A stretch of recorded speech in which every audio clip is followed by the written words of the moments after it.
안녕하세요. 벌써 7주차 수업을 하게 됐습니다. 아주 많이 길어졌죠? 7주차 기초물리 7주차 수업을 진행할게요. 우리가 저번 시간까지 뭘 배웠냐면, 저번 시간까지 그 유명한 스넬의, 기억나죠? 스넬의 굴절 법칙.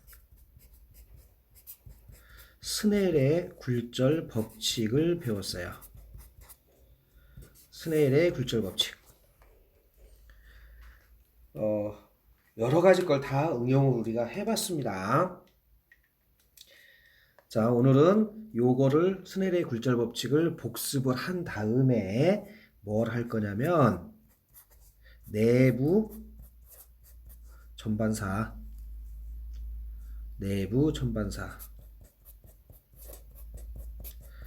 요 전반사 이론을 할 건데, 내부 전반사 이렇게 적죠. 토탈 인터널 리프렉션이라고 그러죠. 이거 좀 나.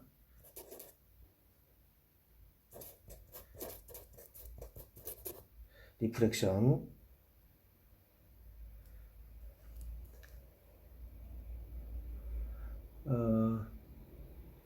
토탈 인터널 내부 전반사. 내용을 이번 시간에 주로 공부를 하도록 하겠습니다. 기하강학에서도 이와 같은 내용이 계속 나오는데, 기초물리에서 한 번 더 연습한다라고 생각을 하시면 돼요. 굴절 법칙을 조금 볼게요. 스넬의 굴절 법칙에서 이렇게 표현을 했을 거예요. 여기가 굴절률이 N1, 여기 굴절률이 N2. 이제 굴절률이 얼마인가 숫자로 나오겠죠. 그냥 문자로 한번 적어봤어요.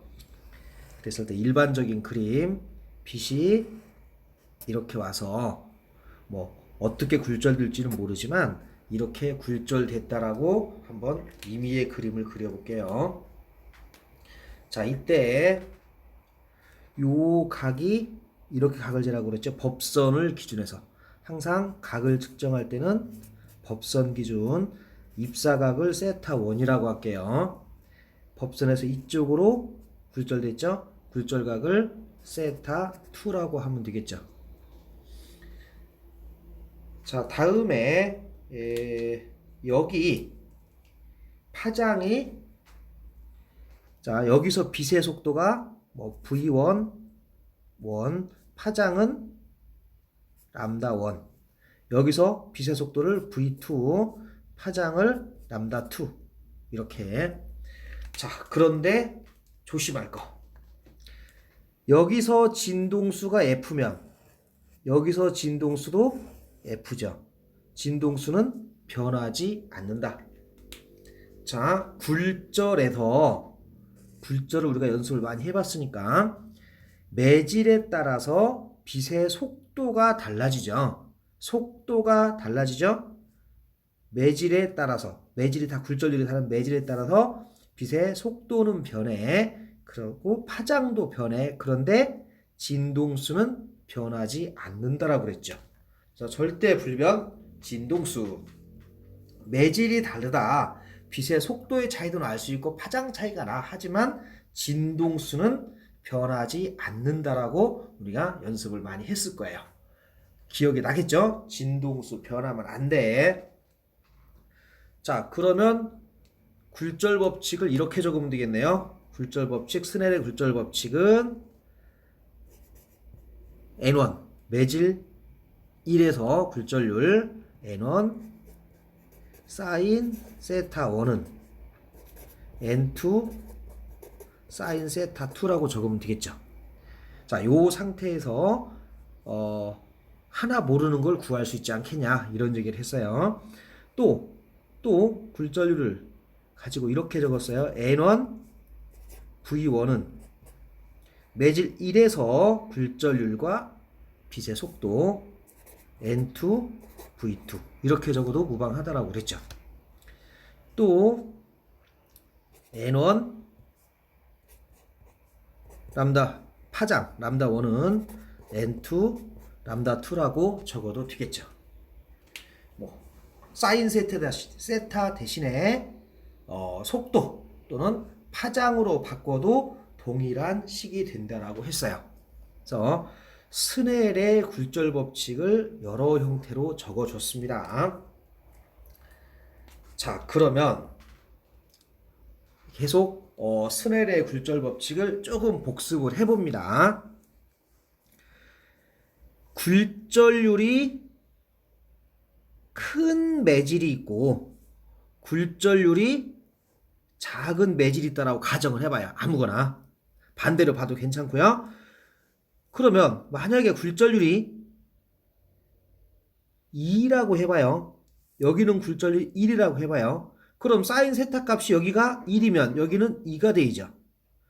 결국에 뭐냐? 굴절률이 크면 사인 세타 값은 당연히 작죠. 굴절률이 작으면 사인 세타 값은 당연히 커야 되겠죠. 근데 각이 작을 때는 사인 세타나 뭐 같이 봐도 무방하다라고 해서 각이 클 때는 물론 달라지겠지만 항상 이런 패턴으로 이해를 해주셔야 돼. 자, 만약에 이거를 분석하는데 상대적으로 N1, N2 두 개 중에서 굴절률이 작으면 사인 세타 값은 커야 된다는 거죠. 상대적으로. 항상. 이게 크면 이게 작게 나와야죠. 그래야지 양쪽이 똑같은 값이 나와줘야 되니까. 항상 그 생각을 가져야 돼.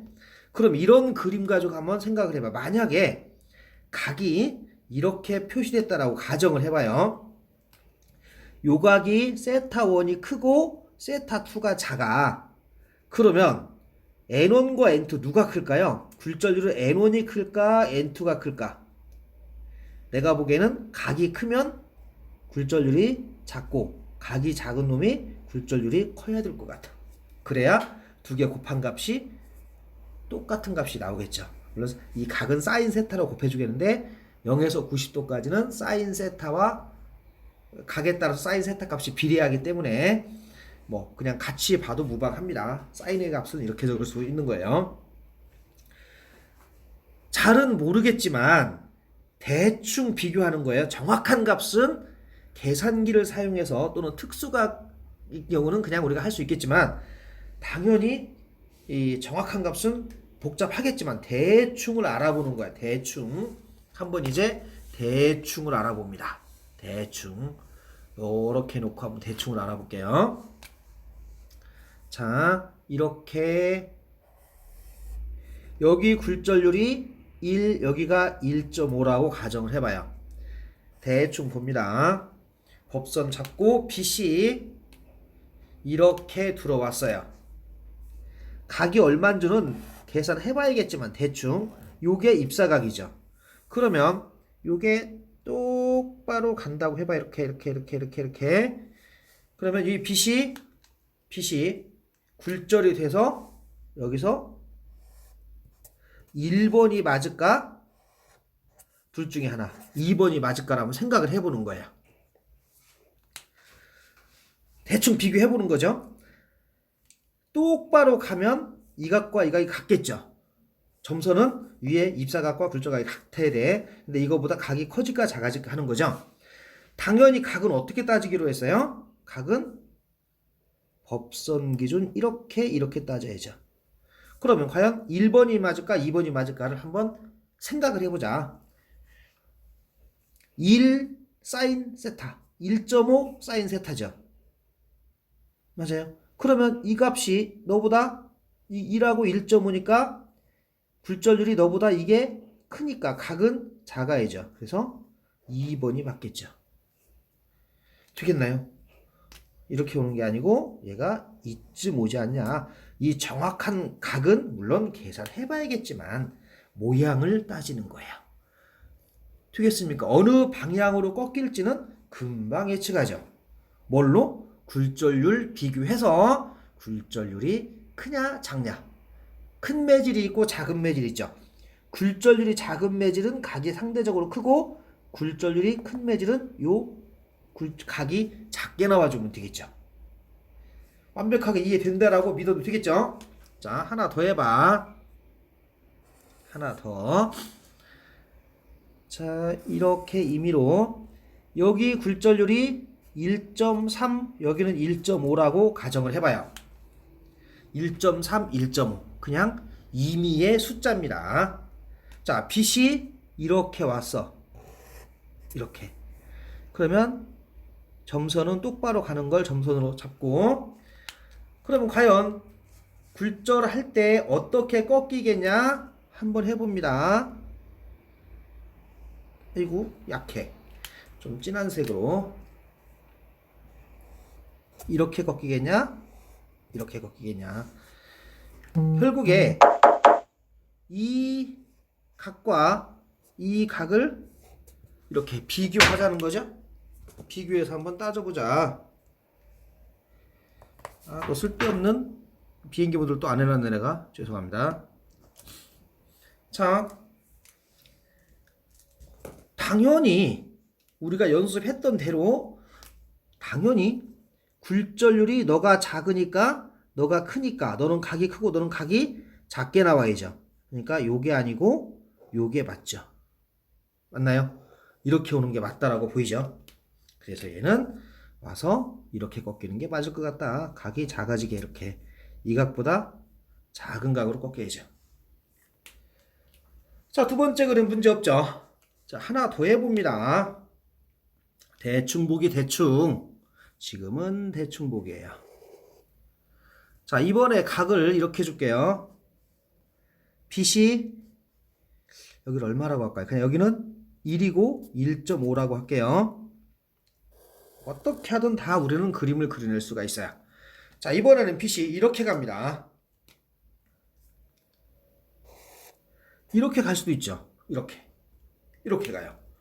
그러면 보시다시피 각은 1.5에서 1로 가는 거예요. 여기서 이렇게가 입사각이죠. 이 각이 나오죠. 자, 그러면 빛이 그냥 똑바로 가는 걸 이렇게 점으로 그려볼게요. 직선. 그러면 빛이 어디로 꺾일까? 이렇게 해볼까요? 1번으로 갈 것 같을까? 2번 형태로 꺾일까? 요걸 한번 생각을 해보는 거예요. 1번으로 꺾일까? 2번으로 꺾일까? 문제 없겠죠, 여기까지? 어디로 꺾일까? 그러면 각을 따지면 여기서 따지라고 그랬죠. 법선부터 이렇게 각을 따지죠. 그러면 1번이 맞을까? 2번이 맞을까? 그냥 보시면 돼. 어떻게 봤냐면 굴절률이 너는 1이고 너가 1.5잖아요. 굴절률이 크니까 각이 이만큼이고 작으면 각이 이거보다는 더 큰 각이 나와줘야죠. 더 큰 각. 그래서 당연히 빛은 대충 형태 이쪽으로 가지 않겠냐. 문제 없겠죠? 물론 계산도 할 수 있어. 요 각을 주어지면 요 각도 계산할 수가 있겠죠. 당연히 각으로 다 계산이 됩니다. 위에 식에 의해서 다 계산이 돼요. 그런데 지금은 대충 봤어요. 되겠죠? 항상 굴절률 다른 두 매질이 있어. 비교할 때 굴절률이 작은 놈은 각이 크고 각은 항상 뭐디? 법선을 기준으로 각을 좌우로 따졌죠. 이 경계면을 기준으로 따지면 싹 거꾸로 뒤집어져서 안 돼요. 모든 각은 요 매질의 경계면과 수직으로 법선을 세워서 이쪽 저쪽으로 각을 따졌죠. 항상 이렇게 이걸 기준 잡아서 그래서 굴절률이 작으면 각이 크고 굴절률이 크면 각이 작게 나와야죠. 어디나 마찬가지. 그래서 방향은 이렇게 갈 수도 있고 이렇게 갈 수도 있고. 근데 우리가 항상 이렇게 방향을 정하죠. 그냥 이쪽으로만 간다라고 해서 그림을 많이 그리죠. 이렇게 가고 막 이렇게 온 빛이 이렇게 꺾이는 것도 있겠지만 그런 것은 안 그립니다. 한 방향만 우리가 그냥 편하게 약속을 해서 그림을 그려주시면 돼요. 자, 굴절 법칙을 대충 이해했을 거라고 믿고 이어서 이제 전반사 그림을 한번 시도를 해볼게요. 자, 전반사 그림을 연습을 할 거예요. 자, 살짝 한번 볼게요. 여기서 자, 예를 들어서 여기가 1이고 1.5라고 하자. 1, 1.5, 뭐 0, 막 이런 식으로. 그러면 BC 수직으로 올 때는 굴절이 안 되죠. 항상 수직으로 들어오면 입사각이 0, 굴절각도 0이 되죠. 왜? 법선 기준 각이니까. 자, 그런데 이번에는 삐딱하게 한번 돌아봅니다. 자, 법선을 잡고 한번 그림을 그릴게요. 자, 빛이 이렇게 왔어. 그럼 요게 입사각이죠. 그러면 얼마 꺾일지 모르지만 그림은 요게 맞아. 굴절각 작게 나오죠. 자, 그런데 빛이 진행하면서 매질이 달라져 버렸죠. 매질이 달라져 버리면 항상 뭐가 나오냐? 이렇게 요것을 우리는 일부 반사라고 그래요. 빛은 항상 이렇게 일부 반사가 돼요. 그래서 이때는 반사니까 이 각과 이 각은 무조건 같아요.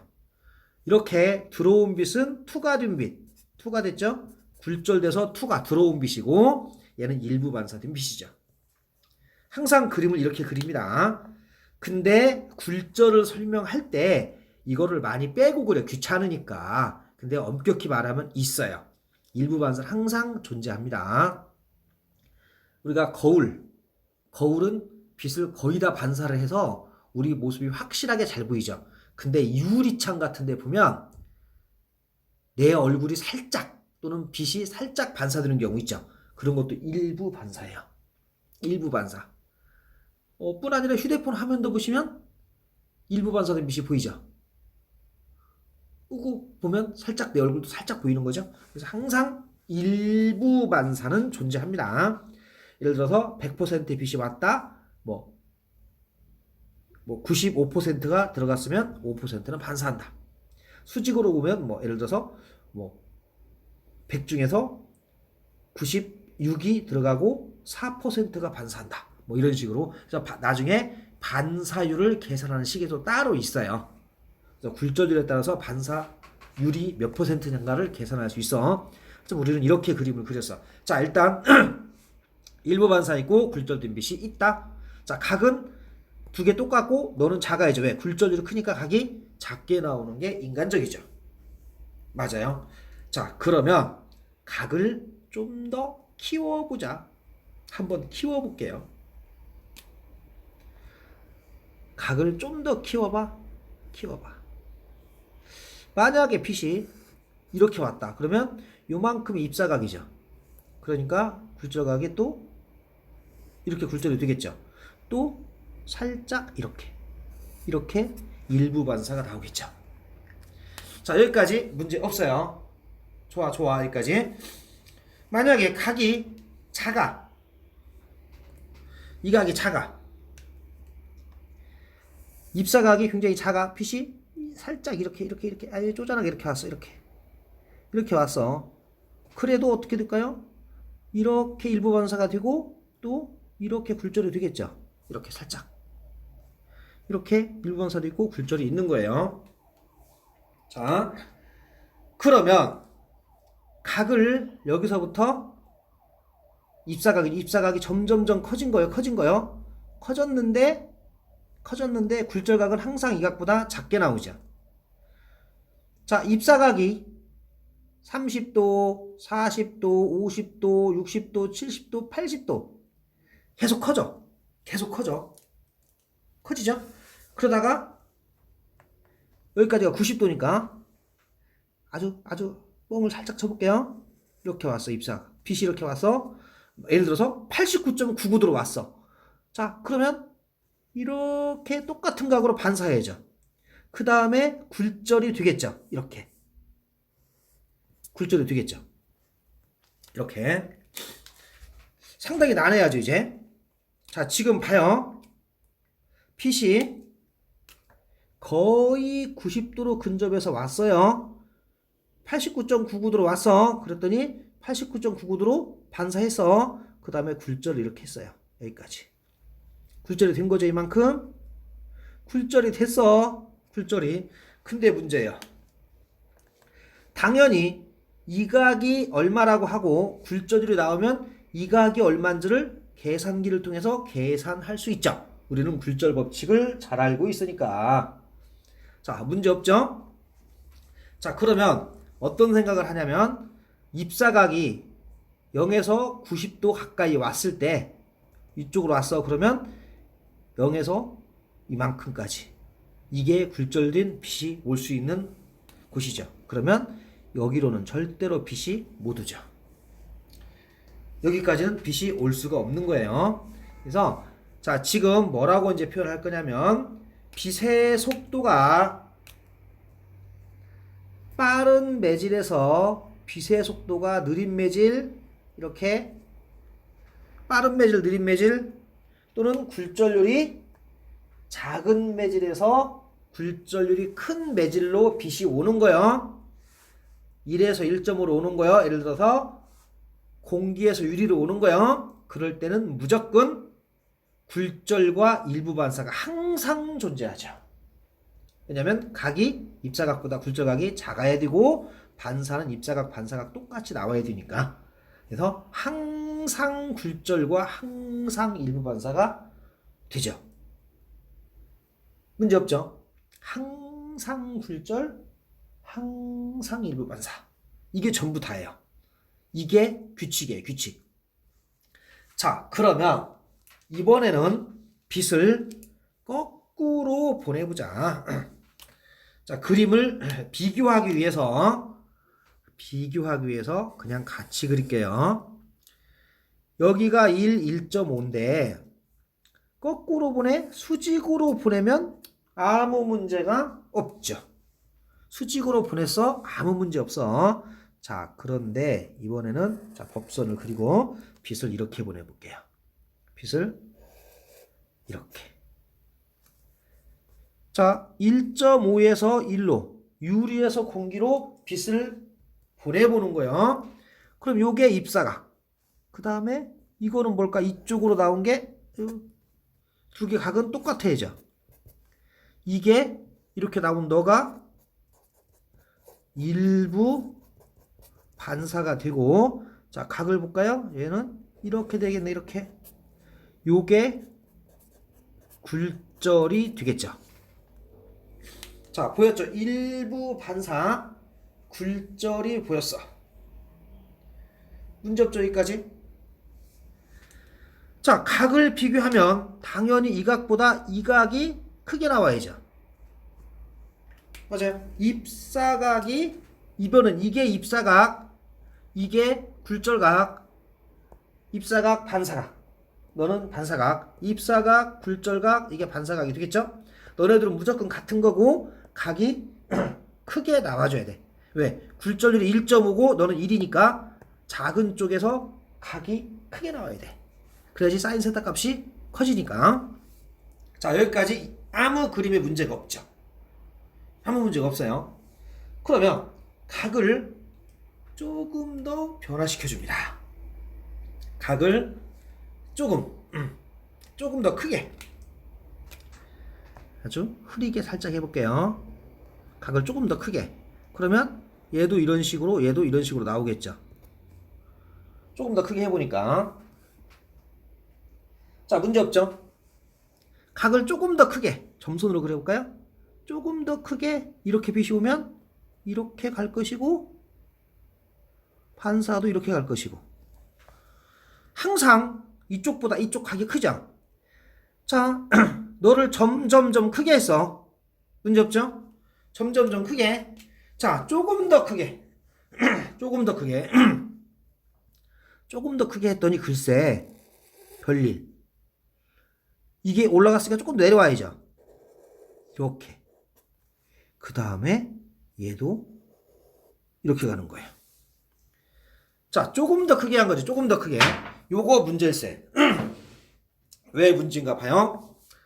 조금 더 크게 했더니 어느 순간에 굴절된 빛이 경계면을 따라가 버리죠. 어떤 각에서 요때 굴절된 빛이 경계면을 따라가 버리죠. 되겠습니까? 이런 일이 벌어져 버리죠. 자, 각을 조금 더 크게 준다면 입사각이 이렇게 커진 거예요. 이렇게 갔어. 그럼 어떻게 될까 이제는? 굴절된 빛이 어디로 가야 돼? 방법이 없죠. 이렇게 나와버리죠. 그래서 이게 전부 다 반사. 그래서 요것을 전반사 현상이라고 이름 붙이는 거예요. 자, 대충 한번 두 개의 그림을 가지고 비교해 본 거죠. 두 개의 그림을 가지고 비교해 봤어요. 자, 이제 스넬의 굴절 법칙을 이용해서 두 개의 그림을 연습을 해본 거예요. 이제 구체적으로 요 그림을 가지고 전반사를 조금 더 열심히 한번 연습을 해보도록 하겠습니다. 자, 잠깐 쉬었다가 2교시에서 계속 하겠습니다.